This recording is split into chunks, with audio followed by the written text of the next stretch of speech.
자, 앞에 두 분 교수님께서 많은 오리엔테이션 해주셨는데, 이제 본격적으로 전공의 세션을 시작을 하도록 하겠습니다. 자, 지금부터 해서 하는 강의들은 아마 선생님들이 앞으로, 못해도 1년차 초반에 시작한 데 있어서 굉장히 피가 되고 살이 되는 굉장히 도움이 되는 내용들일 거고요. 그거 첫 번째 수업으로는, 정윤빈 입원전담 교수님께서 외과에서 사용하는 수액 및 약제, 그리고 적절한 항생제 사용 및 상처 관리라고 해서 굉장히 방대한 내용을 완전히 엑기스만 모아서 강의를 해주실 겁니다.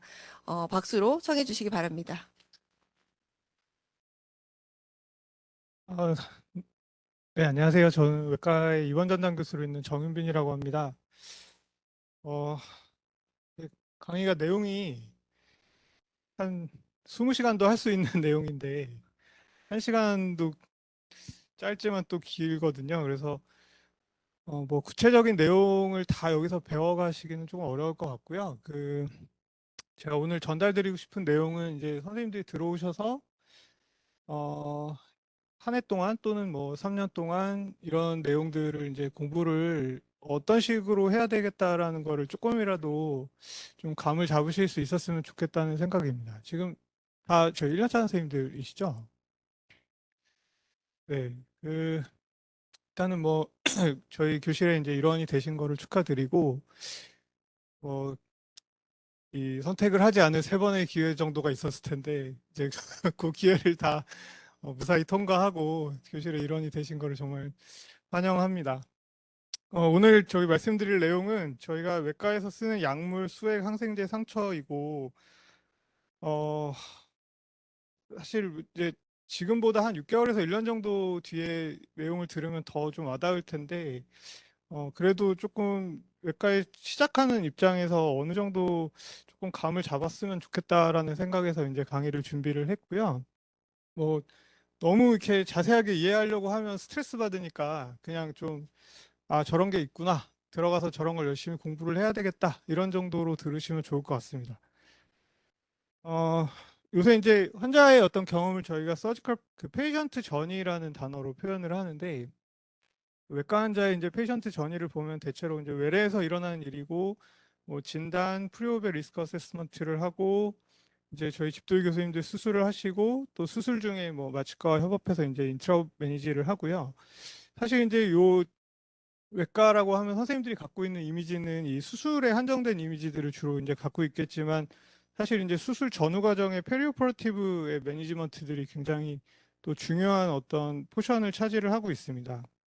그 중에서 전반적인 이제 페리오퍼레이티브 매니지먼트가 있고 또 그 중에 또 IV 플루이드 매니지먼트 또 저희가 이제 주로 인트라앱도미널 인펙션에 대한 어떤 안티바이오틱 치료가 있고 또 이제 상처의 케어 등이 이제 아주 중요한 요소이고요. 이후에 이제 홈 트랜지션을 하는 것까지 하면 이제 이 외과 환자의 페이션트 전이가 이제 끝나게 됩니다. 오늘은 요 네 개의 요소들을 한 개씩 이제 쭉 간단하게 설명을 드릴 거고요. 먼저 이제 첫 번째로 약물을 제가 외과에서 처방하는 약물 사실 상황에 따라서 굉장히 다양하기 때문에 약물 하나하나를 소개하는 거는 의미는 없을 것 같고 어떤 상황에서 이제 어떤 약물들이 저희가 주로 쓰고 있는지 이런 것들을 어떤 환자의 좀 코스에 맞춰서 한번 설명을 해보려고 합니다.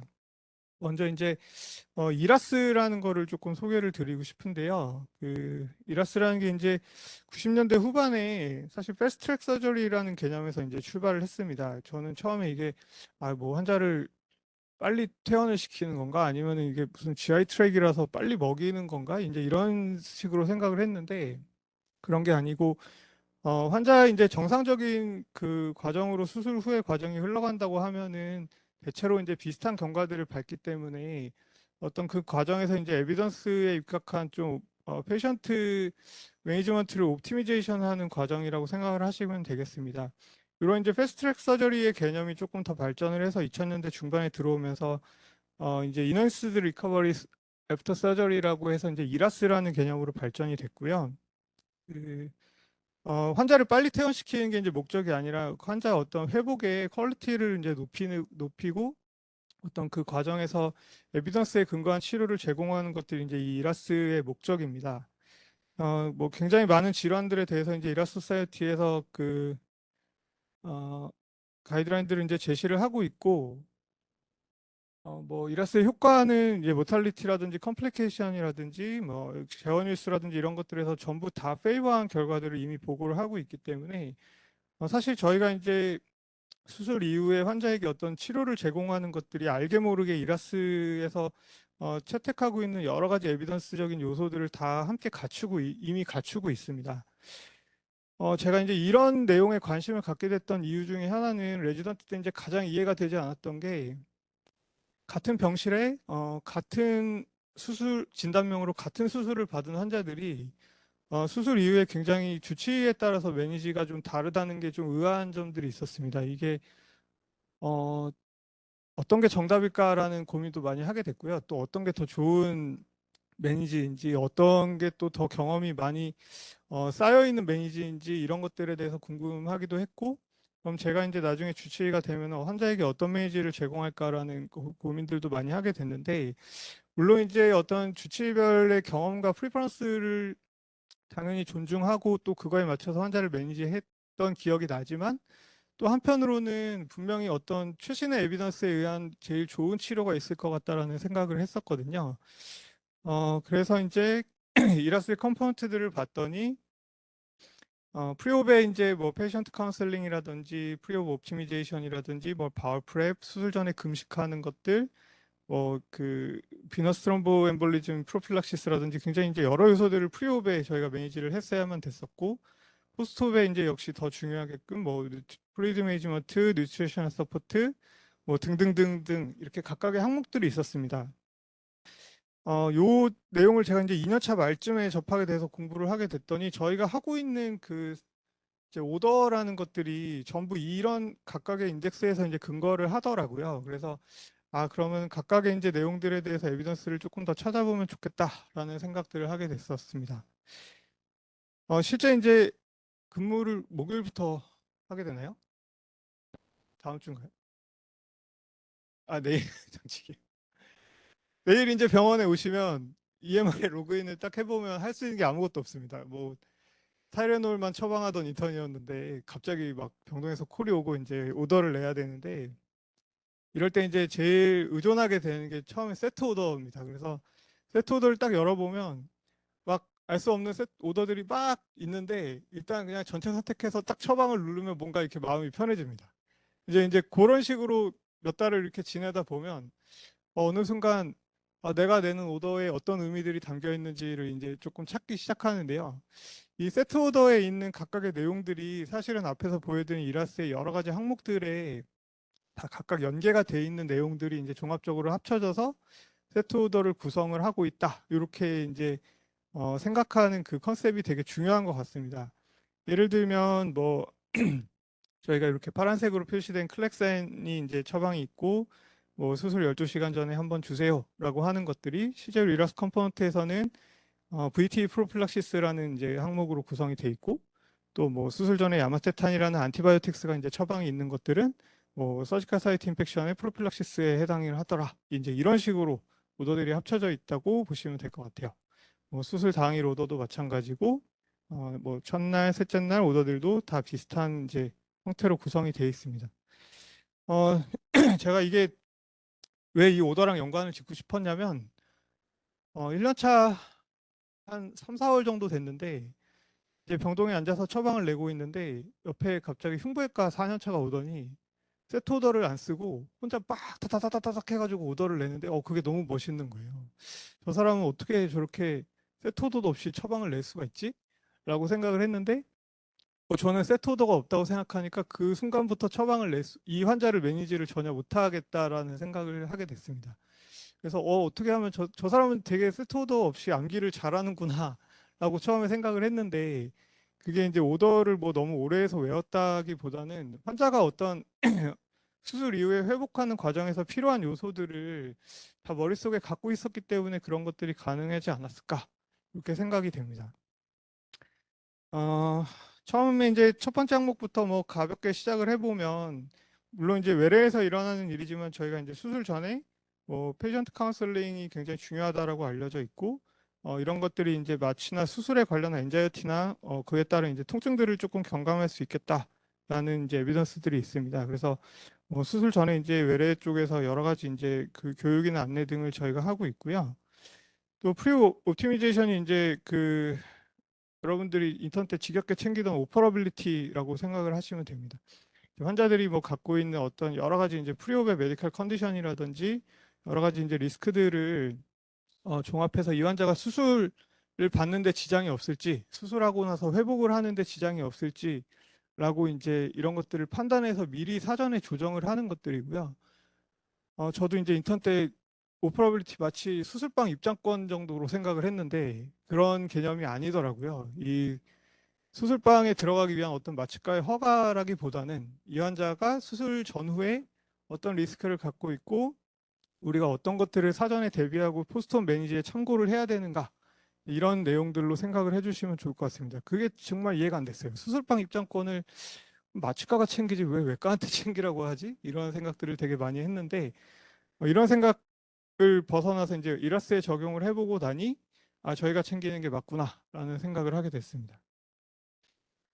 수술 전에 뭐 4주 이상 가벼운 이제 에어로빅 엑서사이즈들을 하도록 또 권고가 되어 있고 프리오베 이제 뉴트리션 서포트도 굉장히 중요합니다. 뭐 환자가 뭐 GI 트랙 캔서라든지 이런 여러 가지 이유로 이제 수술 전에 거의 못 먹고 말뉴트리션 스테이터스로 수술을 결정하게 되는 환자들이 있는데 그런 경우에 이제 여러 가지 뉴트리셔널 그 스크리닝 툴을 이용해서 저희가 스크리닝하고 말뉴트리션 환자들은 수술 전에 이제 뭐 영양 공급을 시행하는 게 좋더라. 이제 이런 에비던스들이 있습니다.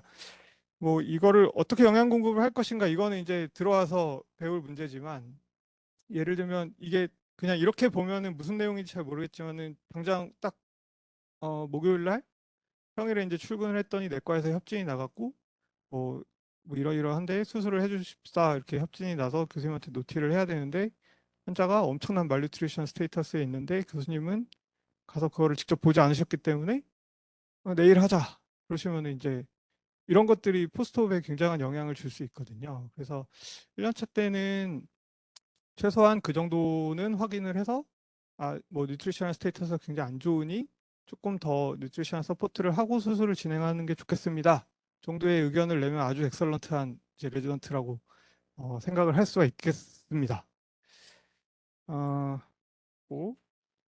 뭐, 빈혈의 매니지도 이제 이라스 컴포넌트 중에 하나고 미국의 이제 마취과 학회에서는 수술 전후에 헤모글로빈 6에서 10 정도를 유지를 하도록 이제 권고를 하고 있고 뭐 심장 문제나 키드니 문제라든지 펄모너리 이제 문제들이 있는 환자들에서는 조금 더 옥시저네이션 서포트를 위해서 8g per 데시리터 이상으로 유지를 하도록 권고를 하고 있습니다.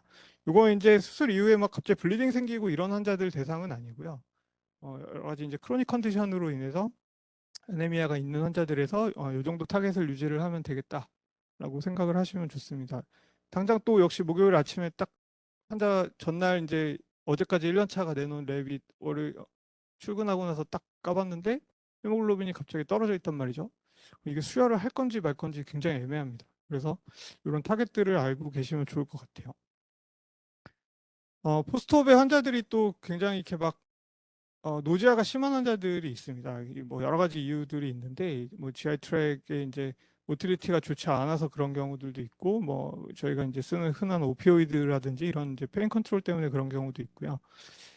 이런 이제 포스트 노지아인 보미팅이 디하이드레이션도 일으키고 또 뉴트리셔널 인테이크도 줄여서 더 이제 어떤 회복을 딜레이 시키기 때문에 이런 것들 이제 프로필락시스 하는 것도 굉장히 중요한 요소입니다. 그래서 어 사실 이제 울렁거린다고 하면은 인턴 때 주로 맥페란 주세요가 이제 루틴이잖아요. 근데 한 번 주고 또 울렁거린다 그러고 또 한 번 주고 그 다음에 가면 또 주라고 하기 약간 민망하거든요. 그래서 그 이런 상황에서 이제 저희가 멀티모달 어프로치를 해야 된다라고 보통 가이드라인에 되어 있는데 이제 퍼스트 에이전트와 세컨 라인 에이전트들이 있습니다. 그래서 맥페란 퍼스트 라인 에이전트에서는 뭐 맥페란도 있고 이제 내과 인턴 선생님들은 좀 아시겠지만은 온세란이라든지 뭐 나제아 라메아 이런 약들이 이제 원내에 들어가 있고요. 세컨 라인으로는 이제 그 프로메사진이나 스코프라민 같은 것들을 이제 섞어서 써볼 수 있다 정도로 이해를 하시면 좋을 것 같습니다.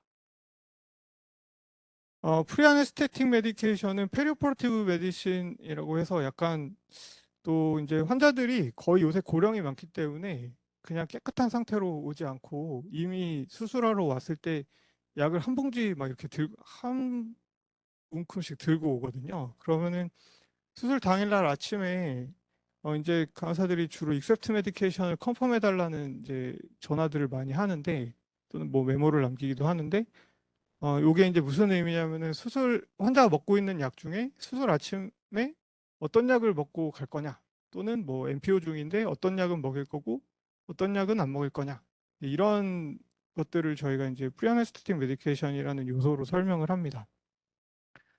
어, 거의 일단은 거의 다 당뇨약을 제외한 약은 거의 다 먹이신다고 생각하면 되고요. 특히 뭐 베타 블로커나 알파 아고니스트, 칼슘 채널 블로커 같은 이제 카디오 계열의 약물들은 수술 당일에도 유지하는 것들이 권고가 돼 있고, 이제 이뇨제 계통의 약들은 조금 문헌마다 차이는 있습니다만, 이제 대개는 수술 중에 어떤 하이퍼볼레믹 이벤트들을 예측하기가 좀 어렵다는 이유로 중단을 하도록 일단 권고되는 그룹들이 좀 있는데, 이제 이런 것들이 사실 먹는 이유가 굉장히 다양하기 때문에 이뇨제 계통에서는 하트 페일러라든지 이제 포orly 컨트롤드 하이퍼텐션 같은 언더라인 컨디션인 경우에는 먹이도록 또 권고를 하고 있습니다. 그리고 스타틴은 이제 고지혈증 약이지만 또 요새는 이제 코로나리 문제들이 있는 환자들도 많기 때문에 그런 이제 포스트옵의 어떤 플락의 이제 벌러너빌리티를 줄이는 목적에서 유지를 하는 것들이 좋고 당뇨약은 당연히 이제 수술 중에 금식이기 때문에 당뇨약을 아침에 먹고 수술을 가버리면 수술 중에 이제 하이포에 빠질 수가 있습니다. 그래서 당뇨약은 당연히 이제 저희가 중단을 하고 들어가야 되고요. 그 이외에 뭐 많은 약들은 거의 대부분 유지를 한다고 보시면 될 것 같고, 뭐 인시던스 많지는 않지만 이렇게 타목시펜 같은 약들을 복용하는 환자들이 있기 때문에 이런 환자들은 약물을 계속 복용하면서 수술을 하면 이제 그 PT 리스크가 올라간다고 해서 수술 전에 조금 일찍 중단하도록 권고를 하고 있습니다.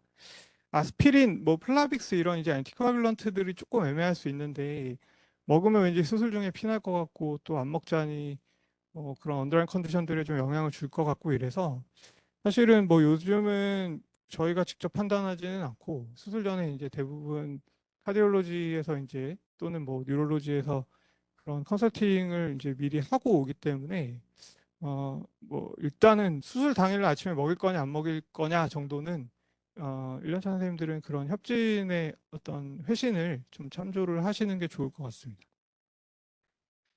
어, 안티바이크로바이얼 프로필락시스는 이제 저희가 SSI라고 하는 그 서지컬 사이트 인펙션을 예방하는 어떤 목적으로 수술 전에 짧게 이제 항생제를 쓰는 것들이고 뭐 학생 때 기억나시겠지만은 인시전 넣기 1시간 이전에는 줘야 된다. 뭐 이런 내용들이 있고 요즘은 이제 수술 전에 루틴한 쉐이빙은 SSI 리스크를 오히려 올리기 때문에 좋지 않다. 뭐 이 정도로 일단 알고 계시면 좋을 것 같고요. 어, 그다음에 바울프랩은 이게 이제 수술 전에 저희가 뭐 장을 자르거나 이런 수술들은 사실 장 안에 무슨 변이 차 있으면은 수술할 때 되게 안 좋을 것 같다라는 생각들이 들잖아요. 그냥. 그래서 바울프랩 당연히 해야 된다고 생각하고 예전에 또 많이 그렇게 했는데 요즘은 이제 여러 가지 RCT들에서 바울프랩을 한 거나 안 한 거나 뭐 큰 차이는 없다라고 일단 알려져 있습니다. 근데 어 이게 방송되죠, 지금? 저희는 꽤 많은 그룹에서 일단 합니다. 그래서 이제 이걸 듣고 갑자기 그때 들어갔는데 바울프랩 안 해도 된다 그러니까 안 하시면 안 됩니다. 오더 막 빼고 내시고 이러면 안 되고 일단은 이제 그 과에서 하고 있는 프로토콜들은 잘 따라주시는 게 좋고 다만 이제 뭐 여러 가지 이제 에비던스들이 이런 식으로 구성이 되어 있다라는 정도로만 알고 계시면 될 것 같고요. 어, 대신 이제 그 중에서 권고하는 것 중에 렉탈 캔서에서 퍼먼트 스토마를 만드는 경우에는 이제 뒤쪽에 디스탈 콜론들의 그 렘넌트 스툴들이 남아 있을 수 있기 때문에 바울프랩이 유용할 수 있다라는 내용들이 조금 알려져 있습니다. 프리옵에 이제 플루이드를 주는 것들은 이건 이제 수술 중후는 아니고 수술 전이고요. 수술 전에 이제 환자의 볼륨 스테이터스를 평가해서 교정하고 가능한 유볼레미아 상태로 수술실에 가는 것이 목표입니다. 대개는 이제 전날까지 환자들이 집에서 그냥 다이어트 잘 하다가 입원을 하기 때문에 수술 전에 이제 유볼레미아 스테이터스 아닌 환자들이 많지는 않은데 이제 협진 했다가 전과로 뭐 전과에서 수술을 한다든지 이런 환자들에서는 조금 매니지먼트 필요할 수 있고, 아까 말씀드린 이제 수술 전에 바울 프렙 하는 환자들은 바울 프렙을 하면서 이제 일어나는 플루이드 로스들이 약 2리터 정도가 되기 때문에 이제 해당 시간을 계산해서 플루이드 매니지먼트를 하는 것들도 또 중요하다고 되어 있고, 이런 것들이 이제 저희의 프리옵 오더에 반영이 많이 되어 있습니다. 프리옵에 이제 금식하는 거랑 또 금식을 하면서 약간의 이제 카보하이드레이트를 어떤 리퀴드 상태로 공급하는 것들도 굉장히 수술 후 회복에 중요한 요소로 알려져 있고요. 일단은 권고안 자체는 수술 전에 6시간 전까지는 라이트 밀 정도는 가능하고, 뭐 2시간 전까지 완전히 클리어 리퀴드는 이제 가능한 것으로 저희가 여러 가지 이제 문헌들에서 제시를 하고 있고요. 수술 전에 특히 이제 카보하이드레이트 음료를 복용하는 것들이 수술 이후에 어떤 GI 트랙의 이제 컨시스턴시를 높인다든지 여러 가지 이제 그 캐타볼릭 리스폰스들을 조금 경감시킨다는 에비던스들이 있어서 요새는 또 저희가 현장에서 이런 것들을 많이 이제 수술 전에 공급을 하고 있는 상태입니다.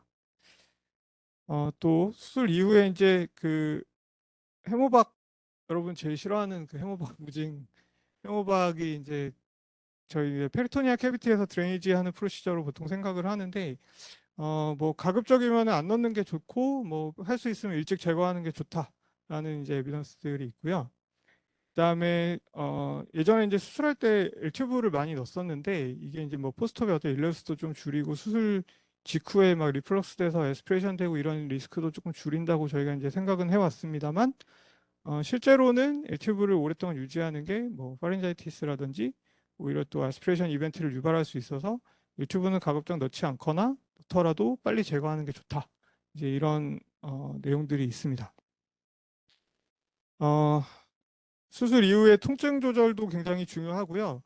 특히 이제 여기 통증 조절의 목표는 오피오이드로, 그러니까 뭐 페치딘이나 트리도톨이나 이런 이제 오피오이드들의 투여량을 최소화시키고 NSAID라든지 이제 여러 가지들을 좀 멀티모달 어프로치를 해서 컨비네이션으로 이제 약을 투여해서 수술 이후에 통증 조절에 꽤 신경을 쓰는 것이 좋다라는 내용들이고요. 어, 그 개복 수술이나 뭐 APR 같은 경우에는 이제 그 트랜스 에피듀랄 블럭이 굉장히 도움이 될 수 있다라고 알려져 있습니다.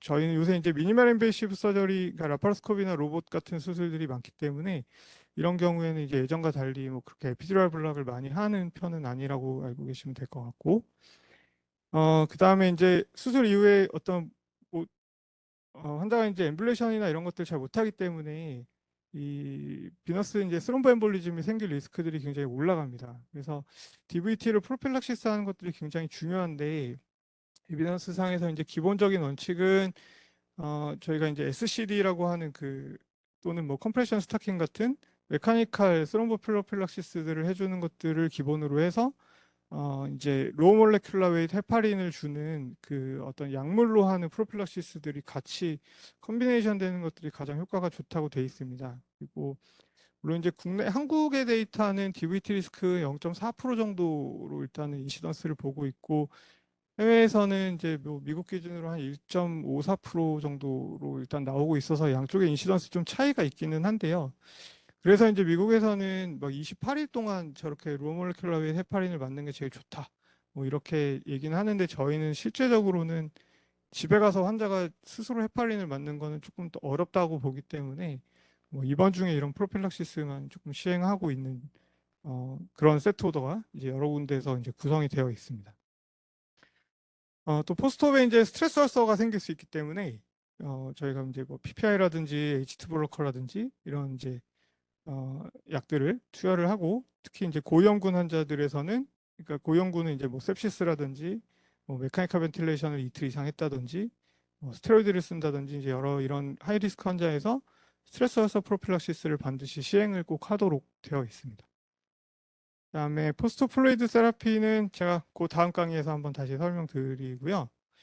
그다음에 그 폴리를 유지하는 것도 아까 L튜브랑 비슷하게 저희가 사실 이제 수술 이후에 폴리를 유지하는 게 이제 어떤 그 유리너리 리텐션을 좀 프리벤션 하거나 뭐 유린 아웃풋을 모니터링하면서 환자의 조금 어떤 상태를 평가하고 싶다라는 목적으로 폴리를 오랫동안 유지를 해왔는데, 이제 그 기본적인 원칙 자체는 POD 이제 첫날에 유리나리 카테터를 제거를 하고 뭐 조금 하이리스크 환자에서는 하루에서 뭐 3일 정도 유지했다가 하여튼 최대한 빨리 제거를 해라. 이런 것들이 이제 최근의 트렌드입니다. 포스트옵 일레우스 예방도 이제 저희가 뭐 환자 계속 많이 걸으세요라는 표현을 주로 하지만 여러 가지 이제 약물들이 도움이 될 수 있습니다. 그래서 뭐 비사코딜이라든지 마그네슘 옥사이드라든지 또 요새 이제 저희가 흔히 쓰는 여러 가지 이제 프로카이네틱스들의 투여를 통해서 환자 이제 일레우스를 예방하고 엔테랄 뉴트리션이 이제 빨리 가능하게끔 해서 더 리커버리를 더 빠르게 할 수 있는 이런 이제 어프로치 전략들이 중요하다고 생각하고 포스트옵의 이제 그 슈가 컨트롤도 되게 중요하고요. 이게 이제 그 슈가 컨트롤이 제대로 안 되면 여러 가지 이제 그 뭐 운드 인펙션이라든지 또 뭐 저희가 이제 수술해 놓은 그 사이트의 어떤 힐링이라든지 이런 것들이 굉장히 방해를 받기 때문에 슈가 컨트롤도 잘 해주는 것들이 굉장히 중요합니다.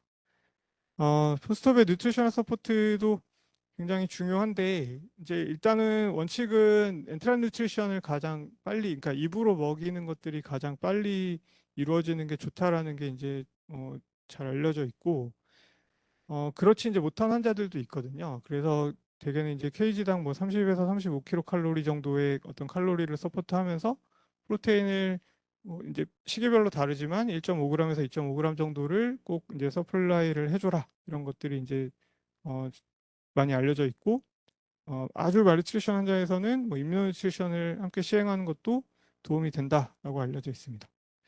그리고 저희가 이제 최대한 환자들을 빨리 움직이게끔 또 해서 보통 이제 회진 돌 때 운동하세요라는 말을 제일 많이 하게 되는데 이런 것들도 뭐 어떤 이제 그 환자의 포스트 리커버리를 조금 더 좋게 하는데 영향을 준다라고 알고 계시면 됩니다. 그래서 이 지금 오른쪽에 이제 보여드렸던 세세한 내용들을 지금 다 기억하시기는 조금 어렵고 왼쪽에 있는 이 항목들을 어느 정도 기억을 하시고 그 나중에 이제 실제 처방을 하면서 이 처방은 저 어떤 내용에 해당을 할까라는 것들을 한번 이렇게 좀 찾아보시면서 공부를 하시면은 이 오더가 전체적인 어떤 내용들이 조금 이해가 되면서 포스트업의 어떤 환자의 코스가 점점 이제 머리에 조금 더 인식이 되시기 시작할 겁니다. 그러면서 이제 환자의 코스를 내가 조절을 할 수 있게끔 어떤 그런 능력들이 생기는 것 같고요. 그래서 요 강의에서 이제 기억하실 거는 왼쪽에 어떤 저런 항목들이 이제 수술 이후에 환자의 어떤 전이를 이루는 요소이다 정도로 일단은 메시지를 이해하시면 될 것 같습니다. 네, 두 번째 강의는 그 수술 이후에 이제 수액을 주는 내용인데요. 어, 제가 레가시라 표현했지만 이제 예전에는 저희가 의국에서 강의를 하면은 주로 이런 식으로 강의했습니다. 막 IV 저희가 줄 수 있는 수액 종류 쫙 나오고 얼마 주고 뭐 이렇게 강의를 했는데 뭐 이제 저희도 비슷한 형태를 따라갈 수밖에 없긴 한데 조금 더 이렇게 프랙티컬한 부분에서 조금 접근을 해보려고 합니다. 어, 이제 수액을 처방하고 어떤 레이트를 조정하고 이런 것들이 이제 가장 아마 1년차 때 많이 하게 되는 일들일 거고 콜도 제일 많이 오고 그러는데요. 일단 노멀필리졸로지와 어떤 수술 이후에 환자를 이니셜에 어세스먼트 하는 것들이 중요하고 또 저희가 이제 5R이라고 하는 리서시테이션 또 이제 가장 중요한 루틴 메인터넌스 또 리플레이스먼트 어떤 이제 이것들이 준 수액들이 어떻게 다시 디스트리뷰션 되는지 또 리어세스먼트 하는 것들 이런 내용들을 조금 준비를 해봤습니다. 앞에서 레가시라 표현했지만 역시 이 내용을 빼뜨리고 갈 수는 없습니다. 그 토탈 바디워터는 이제 전체 체중의 60% 정도고 그 중에 3분의 1이 이제 그 인터스티셜 스페이스에 있는 ICF라고 저희가 이제 주로 부르고 ECF라고 부르고 또 이제 주로 이제 포타슘이 그 인트라셀룰러 버퍼에 이루고 있는 인트라셀룰러 스페이스에 이제 플루이드들로 이렇게 디스트리뷰션이 되어 있는데요. 저희가 이제 플루이드 밸런스를 유지하는 거는 두 가지가 이제 동시에 중요한데 익스터널 밸런스와 인터널 밸런스라고 하는 내용들이 중요합니다. 익스터널 밸런스는 이제 소위 저희가 말하는 그 INO죠. 얼마를 먹었고 얼마를 수액으로 줬고 또 뭐 얼마가 이제 유린으로 나왔고 뭐 해모박으로 얼마가 나왔고 그래서 이제 요 익스터널 밸런스를 유지하는 것도 중요하고 또 한 가지는 이 혈관과 이제 그 인터스티셜 스페이스 사이의 인터널 밸런스를 유지하는 것들이 이제 굉장히 중요합니다. 그 아까 말씀드렸듯이 이제 ECF 내에서 그 혈관 내의 볼륨과 인터스티셜 스페이스의 이제 볼륨이 두 가지가 그 안쪽에 이제 같이 ECF를 이루고 있는데 혈관 내에서 이제 어떤 오스몰리티 떨어지면서 이제 계속해서 그 알부민이 이제 트랜스캐필러리 리키지가 돼서 이제 인터스티셜 스페이스로 나가고 있거든요. 그래서 이것들이 이제 어떤 림파틱스를 통해서 계속해서 리서큘레이션이 되고 있는데 이제 이런 혈관 안에 이런 오스몰리티가 이제 여러 가지 이유로 떨어지게 되면 안쪽에서 바깥쪽으로 나가는 그 그러니까 리키지 알부민 리키지로 인해서 따라 나가는 물의 양이 이제 많아집니다. 그러면은 저희가 실제로 이제 이펙티브 볼륨이라고 부르는 이 혈관 내의 볼륨이 이제 가장 중요하고 이 서드 스페이스로 이제 볼륨이 로스가 되면은 대개 이게 이제 렁에 물이 찬다든지 뭐 페리카디얼 이프전이 생긴다든지 뭐 복수가 생긴다든지 이렇게 해서 이제 저희가 원하지 않는 상황으로 가게 되는 것들이거든요. 그래서 이 혈관 내와 또 인터스티셜 스페이스 사이에 이 인터널 밸런스를 유지해 주는 것들이 이제 가장 중요한 포인트다라고 이제 보시면 될 것 같고요. 플루이드가 모자라도 문제가 생기고 오버로드가 돼도 문제가 생깁니다. 그래서 이제 노모블레미아 스테이터스를 잘 유지해 주는 것들이 레지던트 때 이제 가장 수액 치료에서 신경을 써야 되는 부분이라고 생각이 듭니다. 플루이드 밸런스를 저희가 이제 평가할 때는 뭐 저희가 학생 때 배웠듯이 여러 가지 이제 히스토리들을 또 뭐 중요하게 따져보기도 하고 타키카디아라든지 하이퍼텐션이라든지 이런 것들도 중요하게 보고요. 뭐 아주 릴라이블하진 않지만 캐필러리 리필을 테스트해 보기도 하고 혈압이라든지 스킨타고라든지 여러 가지들을 이제 평가를 해서 이 환자가 오버볼륨 스테이터스인지 언더볼륨 스테이터스인지를 이제 평가를 해서 그 다음에 이제 수액을 주는 어떤 전략을 짜게 됩니다. 유린 아웃풋도 저희가 이제 시간당 kg당 0.5cc가 이제 어떤 올리그리아의 기준이다라고 보통 얘기를 하고 있고 특히 이제 그 뒤에서 설명드리겠지만은 대개는 그 몸 안에서 어떤 물의 이동은 이제 물이 혼자 움직이는 게 아니라 대개는 소듐 또는 이제 같이 다니는 그 클로라이드를 따라서 물이 이동을 하기 때문에 유린 소듐의 양을 이제 저희가 또 랩으로 측정을 해보면 이 환자의 어떤 볼륨 스테이터스를 조금 더 정확하게 평가할 수 있는 그런 장점들이 있습니다. 리서스테이션은 이제 이거는 뭐 어떤 샥이나 막 블리딩이 돼서 안 좋은 그런 환자들의 개념은 아니고 예를 들면 이제 포스트옵에 뭐 하루 정도 됐는데 특별하게 문제는 없어 보이는데 계속 펄스가 빨라서 약간 볼륨이 모자라 보인다든지 이제 이런 환자들에서 저희가 리서스테이션을 하는 내용들 이제 정리를 한 거고요.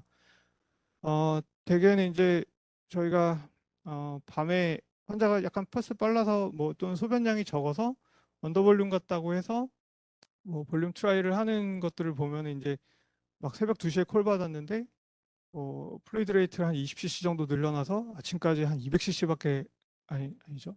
한 뭐 100cc 정도가 더 들어갔다든지 뭐 이렇게 이제 밤사이에 매니지를 해놓는 경우들이 많이 있습니다. 그래서 그렇게까지 하실 필요는 없고요. 그냥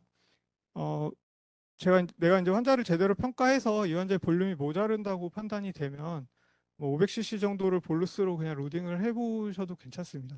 그래서 환자가 조금 개선이 되면은 이제 그 전략 볼륨을 조금 더 트라이하는 전략으로 이제 환자를 밤사이에 매니지를 하면 되는 것이고 이게 이제 어떤 샥이라든지 뭐 sepsis라든지 이제 이런 컨디션에서의 그 볼륨이 모자른 상태면은 이제 또 전혀 다른 얘기가 되지만 그냥 단순히 환자의 하이퍼볼레미아 스테이터스에서 매니지를 하는 거라면 그렇게 이제 뭐 몇 cc 잠깐 이렇게 늘려서 당직 타임을 지나간다기보다는 조금 적극적으로 볼륨 트라이를 하면서 환자의 하이퍼볼레믹 스테이터스를 개선을 시켜주는 것들이 좀 더 제대로 된 매니지라고 이제 이해를 하시면 될 것 같습니다.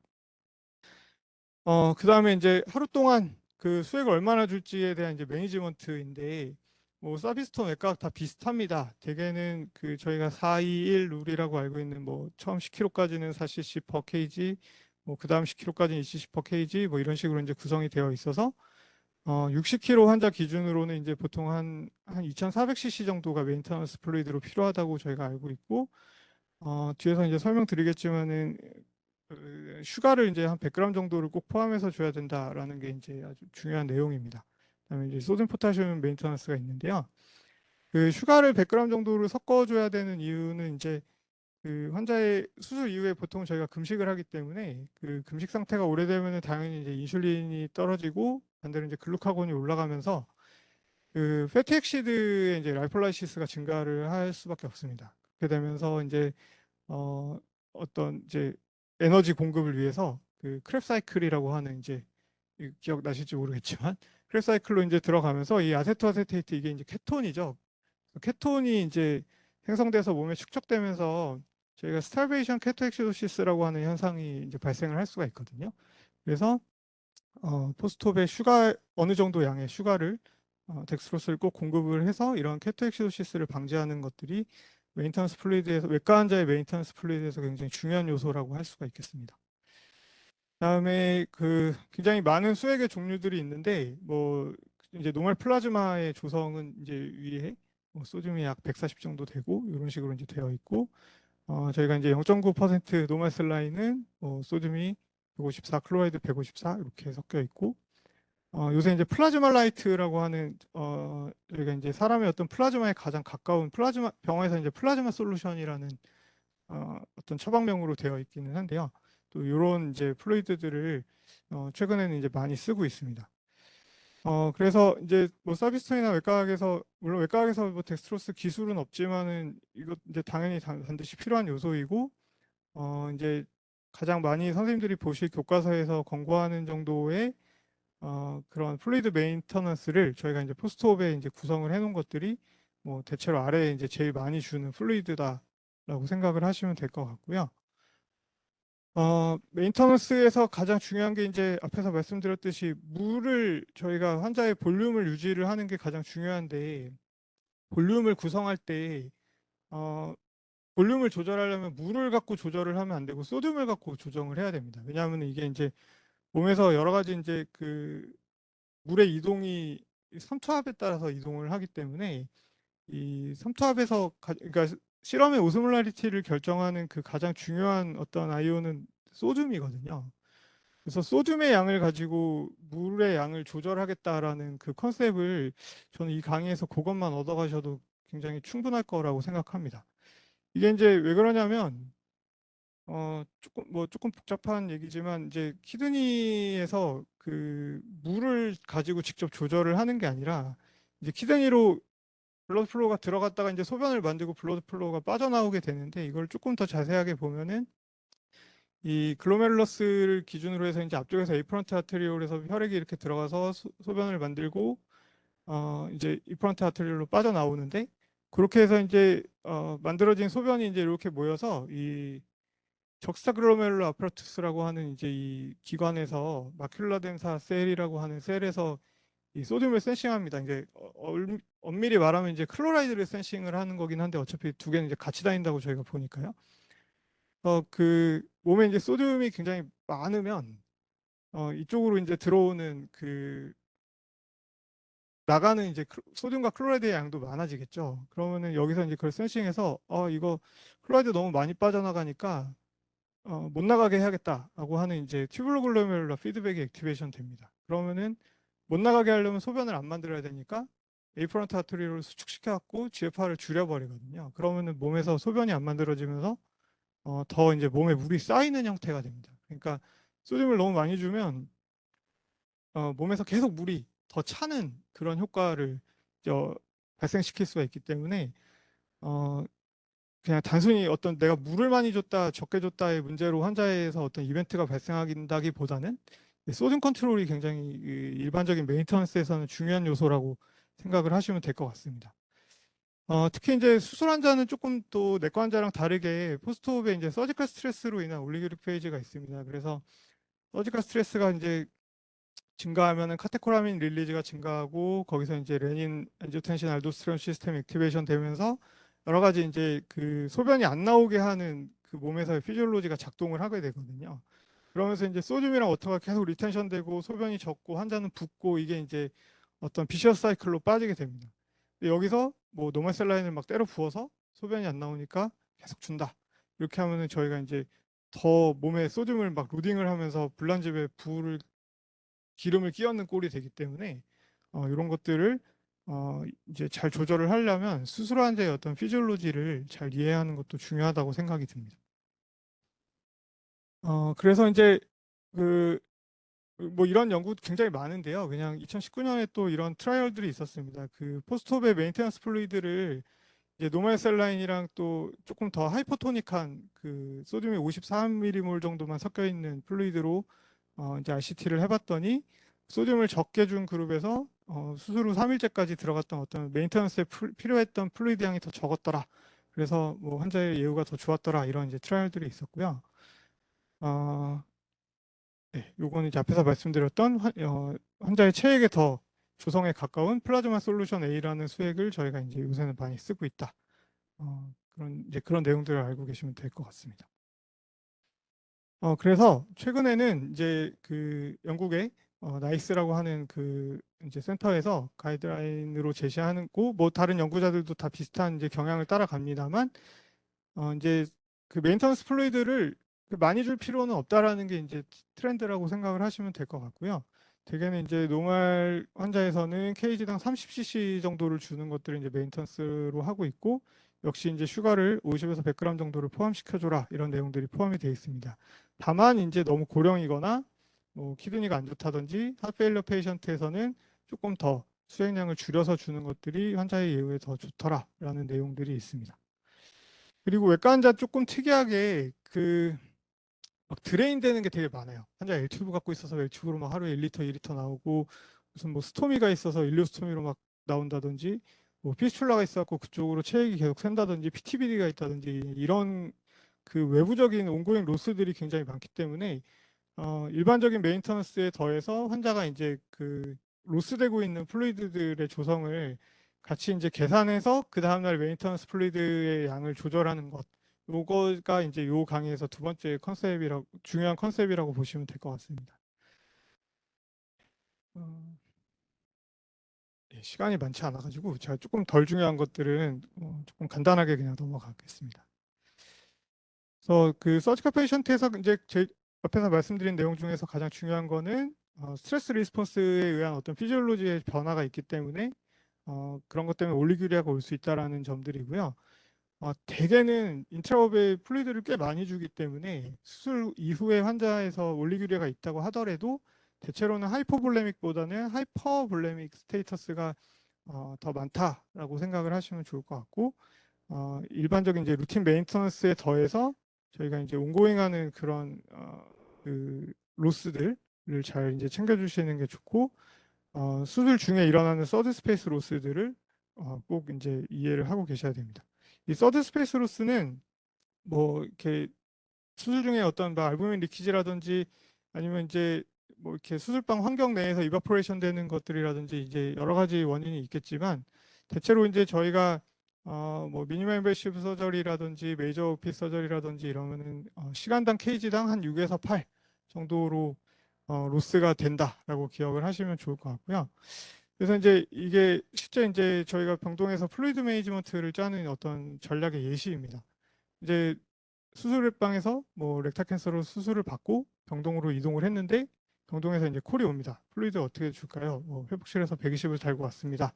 수술방 차트를 봤더니 수술 한 4시간 반 정도 했고 아이오는 수술방에서는 파지티브 한 1800 정도 됐고 지금 바이탈은 스테이블하고 이제 이런 상황이거든요. 그래서 병동에 올라가서 플루이드를 어떻게 줄지 이제 결정을 해야 되는데 그냥 이제 보통 그냥 오더대로 주세요 이렇게 하지만은 진짜 제대로 할 거면 여러 가지들을 이제 계산을 해봐야 됩니다. 네. 그래서 그 앞에서 이제 말씀드린 케이지당 그 수행량은 보통 이제 30cc 정도를 메인텐으로 해서 필요한 메인터넌스는 한 2리터 정도가 되고요.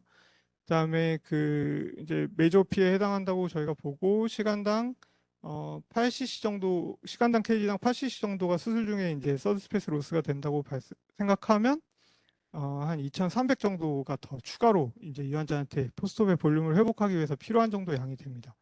근데 수술 중에 저희가 준 플루이드가 한 1,800 정도 되기 때문에 그런 것들 이제 빼면은 대략 한 2,500 정도를 POD 원데이에 OP데이에 저희가 수술 이후에 이제 수액을 주면 좋겠다 이런 이제 전략들이 나오는 것이고 거기서 이제 그 전체 양을 가지고 앞에서 말씀드린 뭐 슈가를 100g 포함하고 일렉트로라이트를 뭐 소듐 1에서 2ml 이퀴밸런트 정도를 포함하고 이제 이런 내용들을 저희가 섞어서 포스트옵에 이제 플루이드를 주는 어떤 그 스트래터지들을 짜게 됩니다.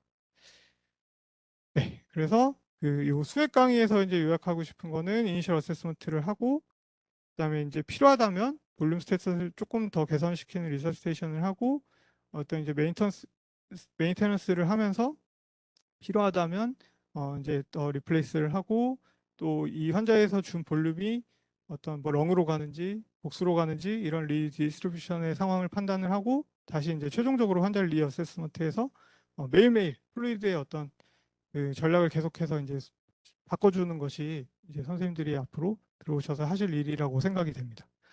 그래서 강의에서 기억하실 거는 앞에서 보여드린 그 5R 그리고 소듐이 물을 조정한다라는 것이죠. 물을 많이 줘서 소듐의 농도를 조절하는 게 아니라 소듐을 움직여서 물을 움직인다라는 개념이 꼭 필요할 것 같습니다. 일단은 잘 모르면 제일 중요한 거는 이거죠. 수액량을 얼마나 줄지 모르겠으면 일단 케이지당 하루에 30cc를 주는 정도가 최근의 트렌드다. 그리고 슈가를 100g 꼭 섞어줘야 된다라고 일단 생각하시면 좋을 것 같고 요거에만 이제 집착하지 마시고 혼자 L튜브라든지 뭐 스토미라든지 피스출라라든지 여러 가지 이제 튜브나 체액에 이제 손실이 있으면 그 손실량을 꼭 반드시 평가를 해서 메인터넌스에다가 얹어줘야 된다. 이게 이제 중요합니다. 그리고 이런 플루이드의 어세스먼트와 어떤 투여 전략은 매일매일 바뀌어야 되고 며칠 전에 주던 플루이드 레이트가 지금 환자 막 밥 먹고 있는데 계속 그대로 들어가면 안 되거든요.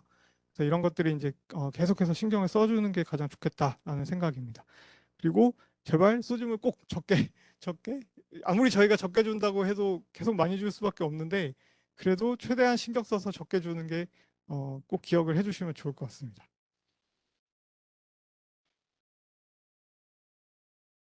예, 세 번째는 항생제인데요.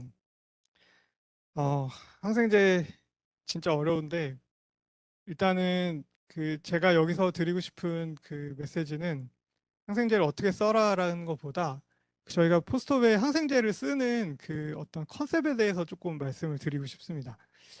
사실 이제 제일 중요한 거는 환자가 갑자기 뭐 괜찮다가 열이 나고 뭐 포스트업에 컴플리케이션이 생겼을 때 항생제를 쓰고 처음 쓰고 뭐 쓰다가 안 좋을 때 바꾸고 이제 이런 엠피리컬하게 안티바이오틱스를 쓰는 내용들이 중요한데 그 내용을 중심으로 내용들을 이제 조금 정리를 해봤습니다.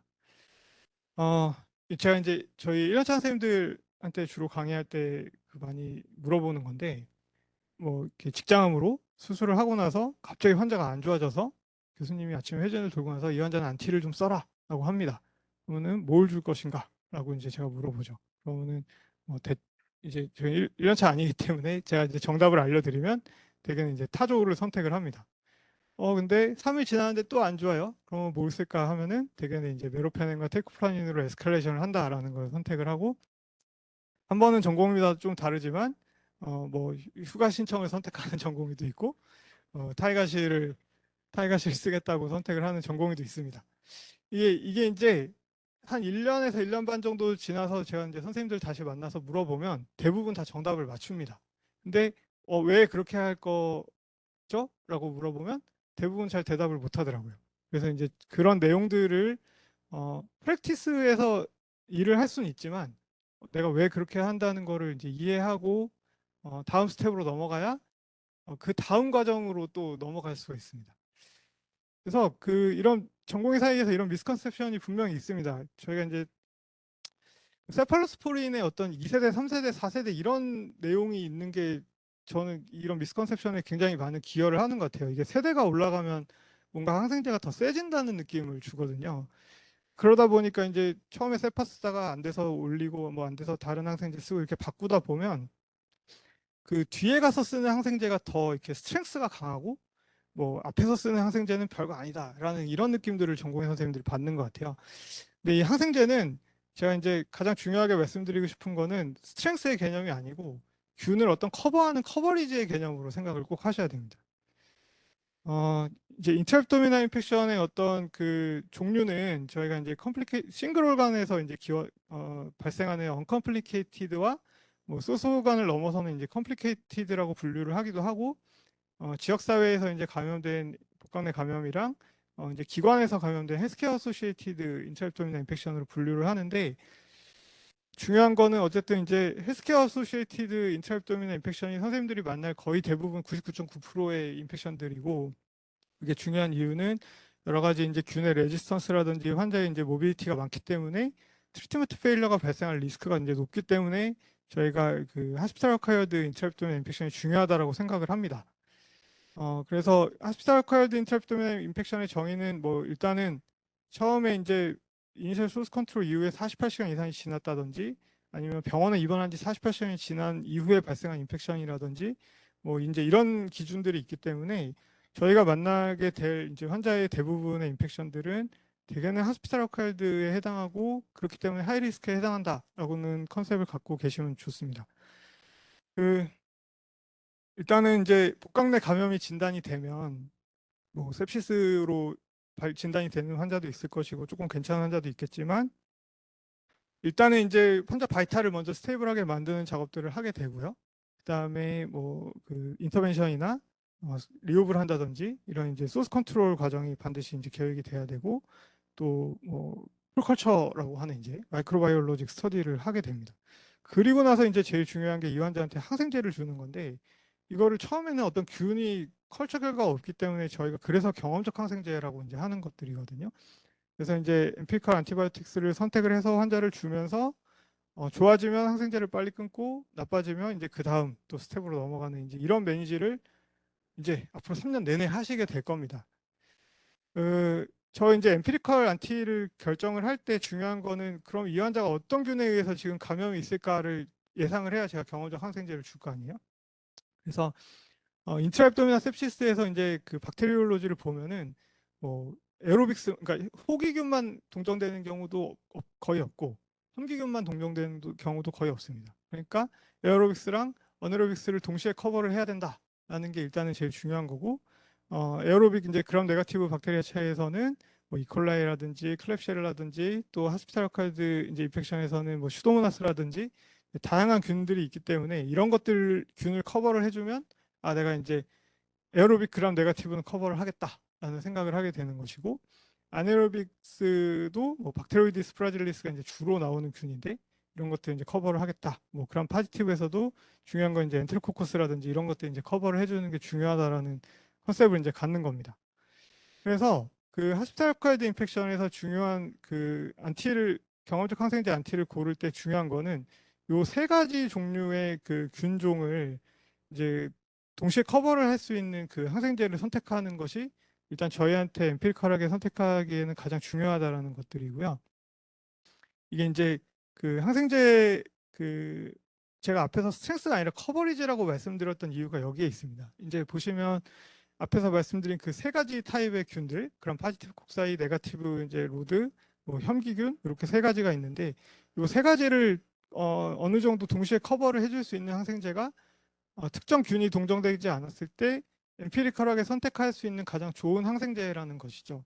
그래서 이 커버리지 표 이제 나와 있는 책들 아마 이제 외국에서 뭐 구매하시게 될 텐데 여기서 이제 이런 표들을 조금 자세히 들여다보시면서 왜 이 항생제를 대부분의 상급연차 전공의들이나 뭐 교수님들이 엠피리컬하게 안티를 선택하는지를 커버리지의 범위로 이해를 하시는 게 가장 중요하다고 생각합니다.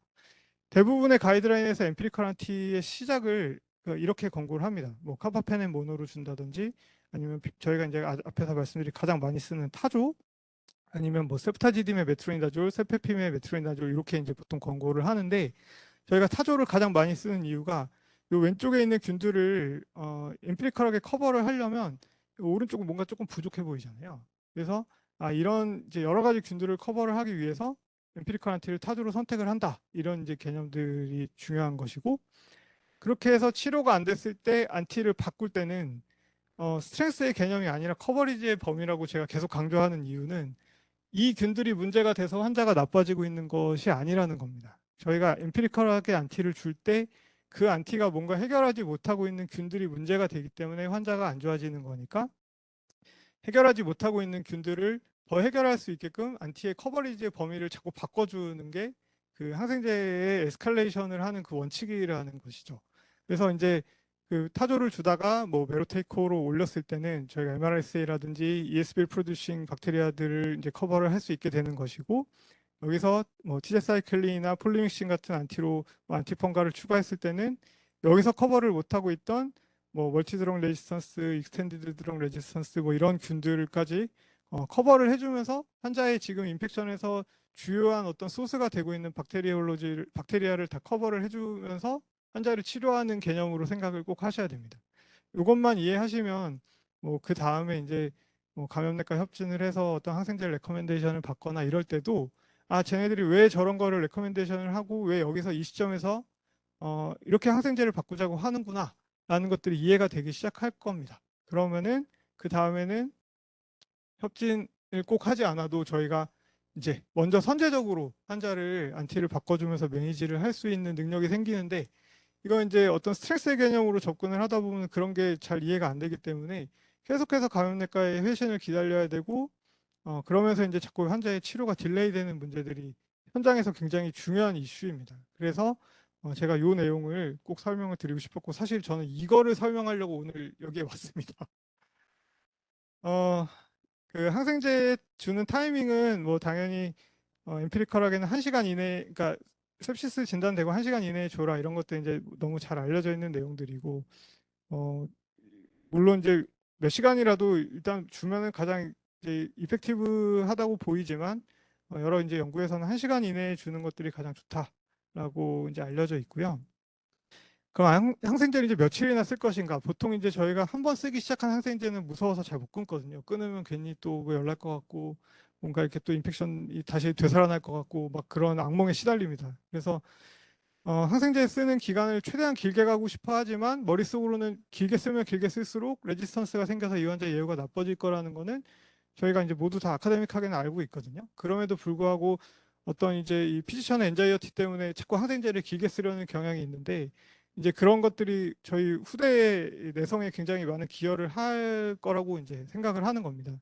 그래서 가능하면 최대한 짧게, 그리고 소스 컨트롤이 제대로 안 되는 환자라도 5일에서 7일 정도로 안티를 제한하는 것이 좋다라는 것들이 알려져 있고, 일주일 정도 안티를 썼는데도 거기에 이제 임상적으로 그렇게 반응이 없다면 환자를 재평가를 하는 게 중요한 거지, 거기서 안티를 길게 끌고 가봐야 뭐 어떤 특별한 임상적인 호전은 없을 것이다라는 것들이 이제 최근의 컨셉들입니다. 세 번째 내용은 네, 이거는 조금 어려워서요. 넘어가고, 그다음에 소스 컨트롤이 이제 제대로 돼서 더 이상 이 환자의 어떤 배에서 인펙션이 더 막 어그라베이션 될 상황이 아니다라고 한다면 4일 정도까지 리미테이션해서 쓰는 것도 괜찮다라는 것들이 이제 여러 연구들에서 알려져 있습니다. 그래서 이제 잘 안 보이시겠지만 이 롱코스, 쇼코스 이런 것들이 이제 4일, 8일 기준으로 안티를 써봤더니 롱코스에서 오히려 더 컴플리케이션이 많았다라는 내용들이고, 여러분이 사랑하는 NEJM에서 또 2015년에 이제 스타비치라고 하는 트라이얼을 했는데, 페리토니아 인펙션에서 4일 그룹과 8일 그룹으로 랜덤으로 나눠서 인펙션 컨트롤 해봤더니 두 그룹에서 크게 어떤 클리니컬한 예후의 차이가 없었기 때문에 짧게 쓰는 거를 권고를 해도 괜찮더라. 이제 이런 내용들이 있습니다.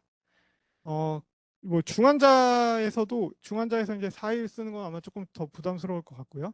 중환자에서도 일주일 암이랑 2주를 썼던 암으로 또 랜덤으로 이제 저희가 분류를 해서 연구를 해봤더니 두 그룹에서도 어떤 임상적인 차이는 없었다. 이렇게 이제 여러 연구들에서 이런 내용들을 서포트를 하고 있기 때문에 항생제를 어쨌든 최대한 짧게, 가능하면 최대한 짧게 쓰는 것들이 중요하다라고 이해를 하시면 될 것 같고요. 요 내용에서 중요한 것들은 이제 요건 이제 컬처 결과가 나온 다음에 그 컬처 결과에 맞게 이제 안티를 바꿔준다는 내용이거든요. 패소젠 디렉티드 이제 테라피라는 게. 그래서 임상적으로 환자의 어떤 리스폰스가 안정적이라고 한다면 컬처에서 조금 다른 결과가 나왔다고 하더라도 굳이 항생제를 바꿀 이유는 없다. 다만 이제 로어 리스크 환자에서, 대신 이제 하이 리스크 환자에서는 저희가 이제 이니셜에 선택한 어떤 경험적 항생제에 내성이 있는 균이 동정이 된다면 항생제를 이제 변경해 주는 것들을 고려해 볼 필요는 있다라는 것들이고, 이제 어떤 항생제를 막 그렇게 이제 환자 안 좋아서 막 에스컬레이션 했다가 갑자기 뚝 끊는 경우도 있지만, 대체로는 이제 저희가 디에스컬레이션이라고 해서 다시 전 단계로 돌아오는 이런 이제 과정들을 거치게 되는데, 이제 디에스컬레이션 하거나 스트림라인 할 때는 반드시 꼭 그 먼저 번에 이제 나갔던 컬처의 결과에 기반해서 안티를 조정하는 것들이 좋겠다라는 내용들이 있습니다. 어, 네. 그 다음에 요 책인데요. 요게 이제 22년 판이고, 요게 열병이라고 써 있는 책이고, 샌퍼드 가이드라인이고, 어플리케이션도 있습니다. 유료지만. 그래서 그 책을 이제 받아보시면, 실전 이제 항생제를 쓸 때 필요한 뭐 용량이라든지 GFR에 따라서 용량을 조절한다든지 이제 이런 내용들이 다 들어있기 때문에, 뭐 책을 갖고 다니셔도 좋고, 앱을 설치하셔도 좋고, 아마 이제 이 항생제에 관련해서 요 이제 문헌에 도움을 많이 받게 되실 것 같습니다. 그래서 이 항생제 파트를 요약하면 경험적 항생제를 선택할 때는 이 환자가 어떤 박테리아에 의한 인펙션이 있을 것인가를 이제 미리 예측해서 선택하는 것들이 굉장히 중요하다고 생각을 하고 셉시스나 septic샥이 진단됐을 때는 1시간 이내에는 무조건 안티를 투여하는 것들이 가장 중요하다고 알려져 있고요. 그다음에 항생제 치료를 할 때는 환자의 어떤 임상적 경과가 변화할 것이라고 이제 생각이 될 때 항생제를 치료하는 것이지 막 그냥 무작정 길게 끌고 갈 필요는 없다라는 것들이 중요한 내용입니다. 그리고 디에스컬레이션은 이제 컬처 결과와 어떤 임상적 그 경과에 따라서 디에스컬레이션 하는 것들이 중요하고 그 다섯 번째가 재밌는데요. 그 안티가 잘 안 듣는다고 생각을 할 때 이거 내성이네라고 레지스턴스를 블레임하지 말고 이 환자에서 소스 컨트롤을 우리가 제대로 하고 있는지를 꼭 확인해서 환자를 다시 어세스먼트를 하라는 내용이 제일 중요한 것 같습니다. 그리고 이니셜 세라피가 실패했을 때 꼭 기존에 없던 새로운 인펙션이 생기진 않았는지를 평가하는 것도 중요하다고 하고요. 마지막으로 이제 그 치료 기간은 가능한 짧게로 유지를 해주시면 좋을 것 같습니다. 그래서 사실 위아래 내용은 똑같아요. 그 타조, 메로, 뭐 타이가실, 원플루 이렇게 저희가 애대에 나가면서 환자 치료하는 건 똑같지만 안티를 변화주는 게 아니라 그 각각의 항생제들이 커버하는 스펙트럼을 조금씩 넓혀주는 것이다라는 컨셉을 잘 이해를 해주시면 좋을 것 같습니다. 예, 마지막으로 운드만 짧게 제가 이거는 뭐 사실 운드는 막 내용이 길진 않아서요. 그 인턴 때 주로 보시던 운드가 아마 왼쪽 위에 같은 이런 이제 간단한 깨끗한 운드들이죠. 그 당장 이제 내일 모레 병원에 오시면 오른쪽에 운드들이 이제 선생님들을 기다리고 있습니다. 진짜 울고 싶죠. 뭐 어떻게 해야 될지조차 처음에 감당이 안 되고 이러는데 운드는 사실 이제 경험도 많이 쌓아야 되고 여러 가지 이제 트라이얼 본인들이 스스로 트라이들을 많이 해봐야 됩니다. 그래서 이제 다른 선생님들의 도움을 많이 얻을 수밖에 없는 부분이긴 한데요. 뭐 그냥 기초적인 내용들만 설명드리면 서지컬 운드의 타입은 이제 아시는 대로 이렇게 네 가지가 있고 외과 수술은 대체로는 이제 클린 컨타미네이티드 내지는 뭐 응급 수술 같은 경우는 이제 컨타미네이티드 서저리들이 많습니다. 그래서 서지컬 운드가 좋지 않을 수밖에 없는 환경이고요. 운드 힐링 페이지는 이제 예전에 배우셨다시피 어떤 인플라메이션, 프로리퍼레이션, 리모델링 페이지로 나뉘고 각각에서 이제 마크로파지나 파이브로블라스트들이 이제 메이저 액션을 하는 셀로 이렇게 되어 있다고 보시면 될 것 같습니다. 운드 힐링에 주요 이제 영향을 주는 팩터들로 이런 것들을 저희가 잘 관리를 해줘야 된다라는 컨셉에서 보시면 될 것 같고 특히 이제 이런 하이폭세미아라든지 뭐 메카니컬 스트레스라든지 인플라메이터리 컨디션이라든지 이런 것들을 좀 잘 조정을 해주는 게 좋을 것 같고 앞에서 말씀드린 메디케이션이나 말뉴트리션 같은 것들도 굉장히 운드에 영향을 많이 주기 때문에 이런 것들을 같이 조절을 해주는 것들이 중요합니다. 웹가운드의 이제 매니저먼트 기본 원칙은 블리딩 컨트롤도 굉장히 중요하고 그다음에 이제 적절한 서지컬 테크닉, 뭐 프로필락시스, 안티 프로필락시스, 운드 케어 등으로 인펙션 프리벤션 하는 것도 중요하고 특히 이제 티슈 퍼퓨전을 유지해 주는 게 중요합니다. 그래서 옥시저네이션 잘 안 되는 환자는 뭐 오투로 어플라이 해준다든지 앞에서 말씀드린 아네미아가 심한 환자는 뭐 트랜스퓨전을 해서 어떤 헤모글로빈 타겟을 유지를 해준다든지 이런 것들이 이제 운드에 영향을 줄 수가 있겠고요. 특히 이제 운드에 어떤 텐션이 너무 많이 가해지면 운드에 또 인펙션이 올 수 있기 때문에 수술 이후에 이제 배를 봉합하는 과정에서 또는 뭐 드레싱하는 과정에서 텐션들이 많이 걸리지 않게 유지하고 운드 프로텍션을 잘 해주는 것들이 중요합니다. 그래서 그 드레싱인데요, 결국에는 드레싱의 가장 이제 중요한 요소는 어떤 모이스처가 이제 풍부한 환경을 조성해 주는 것, 그다음에 이제 엑스레이트가 너무 많아서 막 그게 이제 다 진물이 생기고 이런 환경을 유지하지 않는 것, 그리고 밀봉이 좋다고 저희가 생각하지만 실제로는 밀봉이 중요한 게 아니라 어떤 이런 gaseous exchange가 허용이 되는 범위에서 드레싱을 하는 것들이 이제 중요하고, 뭐 편하고 싸고 이런 것들이 이제 중요합니다. 드레싱은 이제 저희가 많이 쓰는 거는 주로 아래 이제 두 가지인데, 위에 제품은 이제 이 바세리 거즈 같은 거죠. 이렇게 넌 어디런트 패브릭이라 그래서 뭐 저희가 특정한 경우 아니면 지금은 잘 쓰진 않고, 이제 이런 거즈가 같이 포함된 또는 이제 포함되지 않고 이렇게 앱소션이 가능한 어떤 3레이어 드레싱 제품들을 주로 많이 사용합니다. 오른쪽 아래가 이제 그 폼 드레싱의 대표적인 알레빈이고요. 어, 이후에 이제 필름, 뭐 테가덤 이런 것들 많이 쓰는데, 이런 것들이 이제 워터프루프가 된다는 장점이 있고, 이게 밀봉 아닙니다. 그 다 가스 익스체인지가 가능하거든요.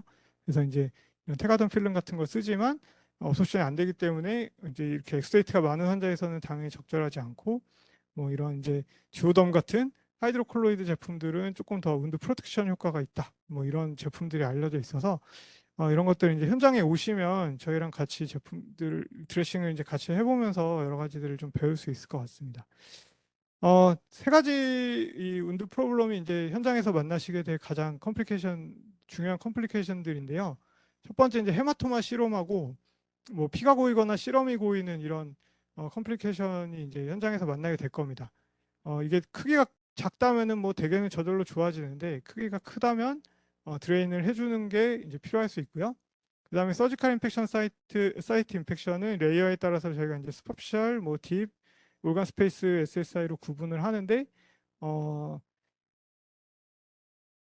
네, 항생제 치료가 이제 필요한 경우들이 많고, 그, 이 경우들이 이제 가장 컨트롤하기 어려울 수 있습니다. 그래서 초기에는 여러 상급연차 또는 전문의 선생님들의 도움을 많이 필요로 하실 거고, 대신 운들을 그냥 가서 약을 바르는 게 중요한 게 아니라, 저희가 드레싱을 하는 행위 자체는 매일매일 이런 것들이 생기지 않는지를 평가를 하고 적절한 도움을 요청하는 게 중요하거든요. 그래서 드레싱을 할 때는 이런 상황은 아닌가를 조금 유의 깊게 보는 것들이 중요할 것 같습니다. 그다음에 이제 이 파시아가 열려서 어, 배 안에 이제 내용물들이 튀어나오는 뭐 이런 디스텐스나 에비서레이션 등이 이제 선생님들이 만나는 운드에서 이제 가장 황당한 상황일 수 있는데, 제가 1년 차 때 저희 3년차 선생님이 그 저희 지금 주임 교수님 환자가 에비서레이션이 됐는데, 이거를 그냥 나일론으로 꼬매시더라고요. 엄청 이쁘게. 그래갖고 와 진짜 대단하시다라고 생각했는데, 1시간 있다가 주임 교수님한테 노티를 하고 어디로 끌려가셨습니다. 그래서 이게 어 일단은 상황이 발생하면 무조건 노티, 이거는 수술방에 무조건 바로 들어가야 되는 내용이거든요. 그래서 환자의 배를 깔아 갔는데 의도하지 않게 장이 튀어나와 있다. 이러면 모든 걸 다 중단하시고 바로 노티하고 수술방에 가야 되는 것이다. 라는 거를 꼭 알고 계셔야 됩니다. 이거 그냥 스킨 나일론으로 이렇게 꼬매놓고 넘어가시면 진짜 사고 나거든요. 그래서 요거 꼭 운두에서는 요 내용을 기억을 해주시면 좋을 것 같습니다. 당장 만나실 내용은 사실 이거죠. 요 세 가지인데, 스테이플 인턴 때 수술방에서 스테이플 많이 박아는 보셨어도 아마 뺀 일은 많지 않으실 텐데, 이렇게 뺍니다. 사실 진짜 중요한 내용은 이런 거죠. 이렇게 빼고 스트레스 트립이라고 하는 이런 이제 서지컬 테이프로 저희가 운드들이 조금 더 텐션을 유지할 수 있게 이런 것들 이제 붙여주면서 스티치아웃을 마무리하는 내용들. 그다음에 해모박 빼라 이런 이제 오더들이 있겠죠. 그러면은 꼭 해모박의 네거티브를 이렇게 풀러서 그다음에 이렇게 묶여 있는 스티치를 따고 젠틀하게 조심조심 관을 쭉 잡아 빼면 해모박을 뺄 수 있습니다.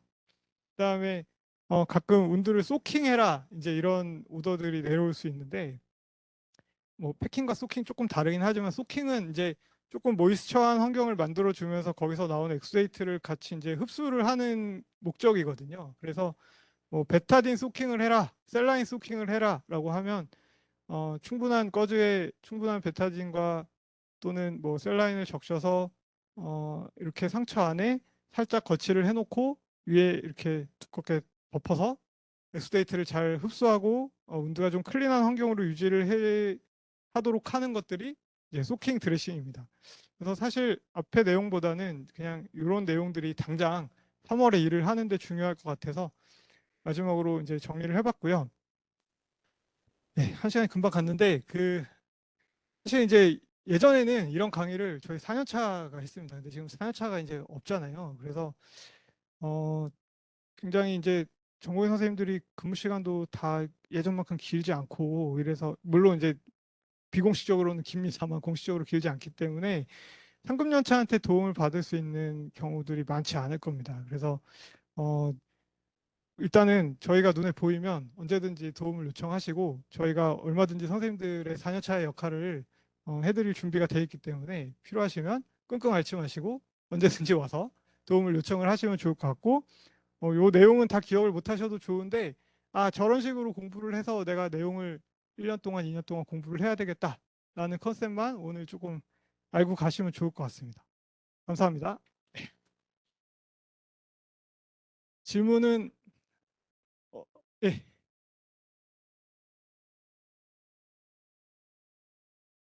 아, 예. 일레우스는 당연히 유튜브를 당연히 넣어야 됩니다. 아까 이제 말씀드린 거는 일레우스를 예방하기 위한 목적으로 또는 뭐 그냥 수술 이후에 어떤 어, 디컴프레션 목적으로 그냥 유튜브를 갖고 있어라라는 게 안 좋다는 내용이고요.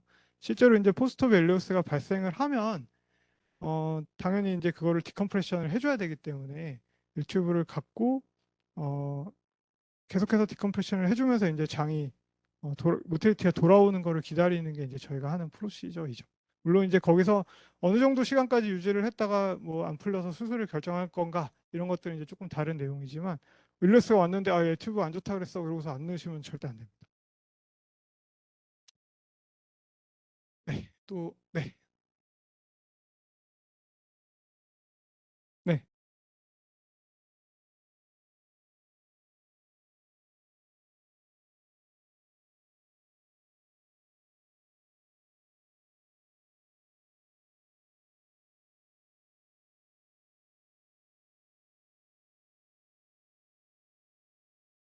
네. 일단 폴리를 오래 갖고 있는 것 자체가 그 UTI의 리스크 당연히 올리고요. 그다음에 환자의 어떤 앰뷸레이토리 컨디션을 만드는 거를 방해해서 컨디션 회복에 더 안 좋다. 뭐 인펙션 소스가 될 수 있다. 이제 이런 게 빨리 빼야 되는 어떤 에비던스입니다. 사실 뭐 펠빅 플로어에서 수술을 한다든지 막 굉장히 이제 막 익스텐시브하게 수술을 해갖고 그 포스트옵의 어떤 블래더의 펑션이 원활하지 않을 걸로 예상되는 이제 아주 특정한 그룹에서는 뭐 이제 콜로렉탈 서저리 그쪽 소사이어티에서는 이제 한 뭐 3일째까지 유지할 수 있다 이런 내용들이 있지만 기본적으로는 최대한 빨리 빼주는 것이 좋다라는 거를 일단 에비던스를 알고 계시면 좋을 것 같습니다.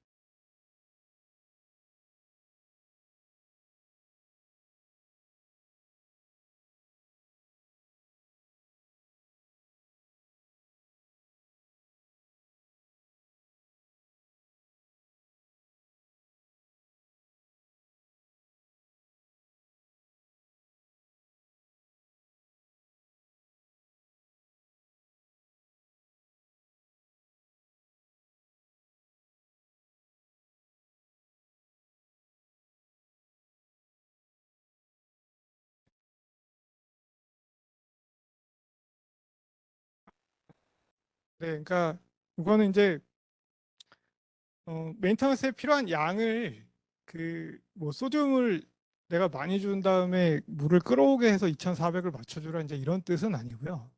내가 2,400을 똑같이 줘도 어, 그 안에 소듐 컨텐츠의 컨센트레이션이 엄청 높게 주면 2,400을 준 거보다 더 많이 준 효과가 날 수 있습니다.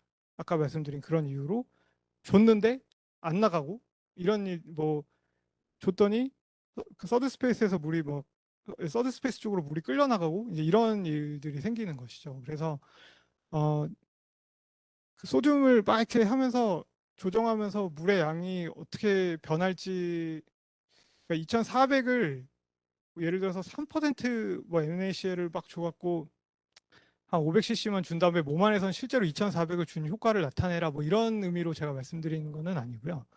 이제 kg당 30cc를 주는 그런 메인테넌스 양들은 이제 정해져 있는데 그 안에서 어, 너무 소듐이 오버로딩 돼, 그러니까 고농도의 소듐이 오버로딩 되게끔 플루이드를 메인터넌스를 했다면 실제로 난 2,400만 메인터넌스를 하고 싶었지만은 오만에서는 더 많은 플루이드들이 들어왔다가 서드 스페이스로 디스트리뷰션이 될 수 있다라는 것들을 이제 말씀을 드리는 겁니다. 네, 어렵죠. 저는 이거 이해하는데 한 2년 걸린 것 같아요. 네, 네. 제가 조금 시간을 길게 했는데, 이거 저 사실 너무 부담됐어요. 1시간 동안 이거 과연 할 수 있는가? 경청해 주셔서 감사드리고, 뭐, 나중에 저희 이제 교실에 오시면 저희가 또 좋은 자리에서 더 자세하게 설명드릴 기회를 갖도록 하겠습니다. 감사합니다. 네, 잘 들리시나요?